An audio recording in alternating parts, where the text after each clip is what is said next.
I went to college. I went and worked out 5 hours a day, and I was working on construction, because in those days in bodybuilding there was no money. I didn't have the money for food supplements or anything, so I had to go to work. So I worked on construction.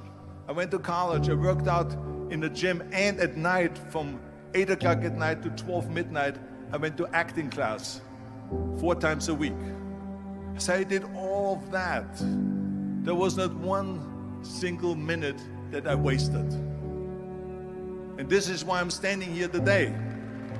With the age of 20, I went to London and I won the Mr. Universe contest as the youngest Mr. Universe ever. And it was because I had a goal.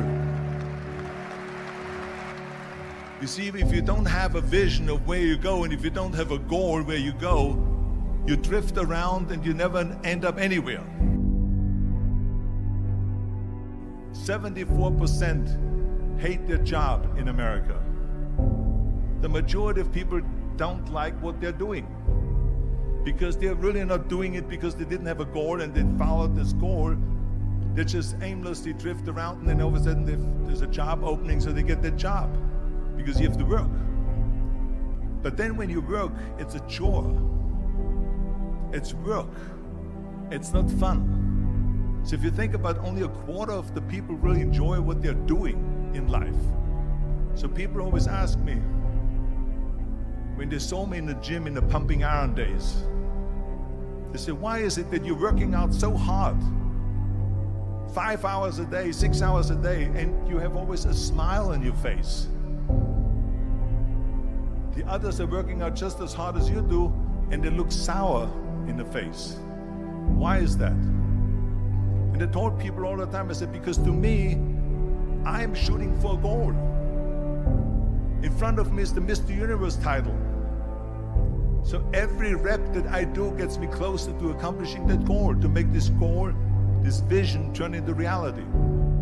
Every single set that I do, every repetition, every weight that I lift will get me a step closer to turn this goal into reality. So I couldn't wait to do another 500-pound squat. I couldn't wait to do another 500-pound bench press. I couldn't wait to do another 2,000 reps of sit-ups. I couldn't wait for the next exercise. So let me tell you something, visualizing your goal and going after it makes it fun. You got to have a purpose no matter what you do in life. You got to have a purpose. And Muhammad Ali worked his butt off. And I saw it firsthand. And I remember that there was a sports writer that was there in the gym when he was working out and he was doing sit-ups. And they asked him, how many sit-ups do you do? And he said, I don't start counting until it hurts. Now think about that. He doesn't start counting his sit-ups until he feels pain. That's when he starts counting. That is working hard. And so you can't get around the hard work. It doesn't matter who it is. Work your ass off. There is no magic pill. There is no magic out there. You cannot get around. You have to work and work and work. Make sure of this and make sure of that and all that stuff. So it's work. And it drives me crazy when people say that they don't have enough time to go to the gym for 45 minutes a day and work out. Or to do something for 45 minutes to an hour a day to improve. If it is physically improve or if it is mentally to improve. Imagine you read 1 hour a day about history. How much you will learn after 365 hours in 1 year. Think about if you study about the history of musicians, of composers, how much you would know. Imagine if you would work on a business, on some business that you want to develop every day for an hour. Imagine how further along you will go and get. So it drives me nuts because we have, when people say we don't have the time, we have 24 hours a day. We sleep 6 hours a day, so that gives you still 18 hours. There's someone shaking their head out here in front. They say probably, I don't sleep 6 hours, I sleep 8 hours, right? Or just sleep faster. So we have 18 hours a day. The average person works around 8 to 10 hours. So let's assume it's 10 hours, so we have 8 hours left. Then you travel around an hour a day, maybe 2 hours a day. So now you have still 6 hours left. So what do you do with these 6 hours? What do you do with these 6 hours? Then we eat a little bit, then we schmooze a little bit, talk a little bit to people and all that stuff. But you can see how much time there is available if you organize your day. So you got to work hard. I hate plan B. And I tell you why. Because we have so many doubters, as I've said earlier, the no-sayers. We have so many of those people that say no, and you can't do it, that's impossible. That is okay, because we just turn off, as I said earlier, and we listen and we hear the no being a yes. You can't do it, you can do it, and all of that. So that is possible to do that amongst all the negative people around you. But when you start doubting yourself, that's very dangerous. Because now what you're basically saying is that if my plan doesn't work, I have a fallback plan, I have a plan B. And that means that you start thinking about plan B, and every thought that you put into plan B, you're taking away now that thought and that energy from plan A.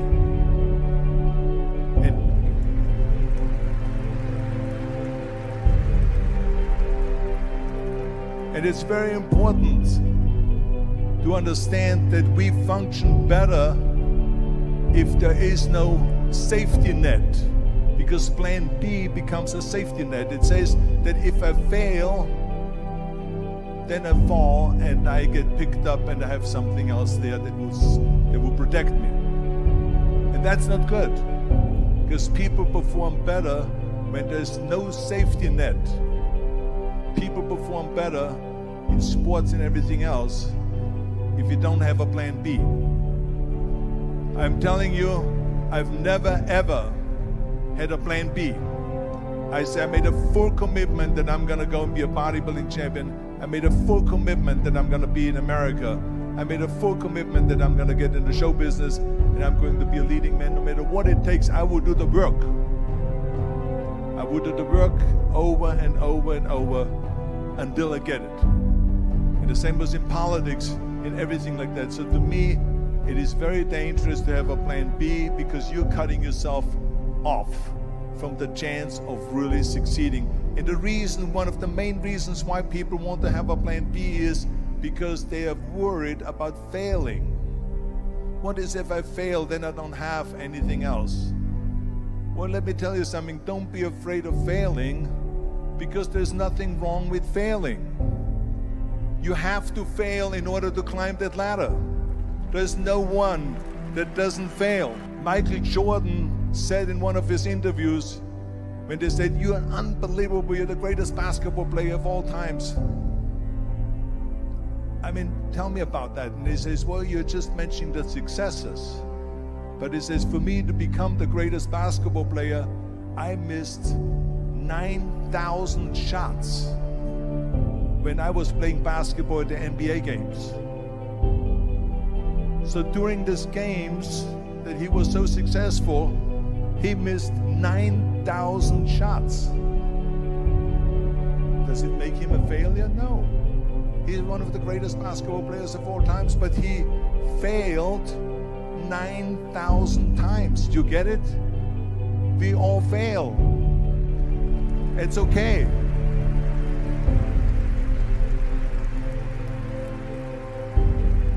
What is not okay is that when you fail, you stay down.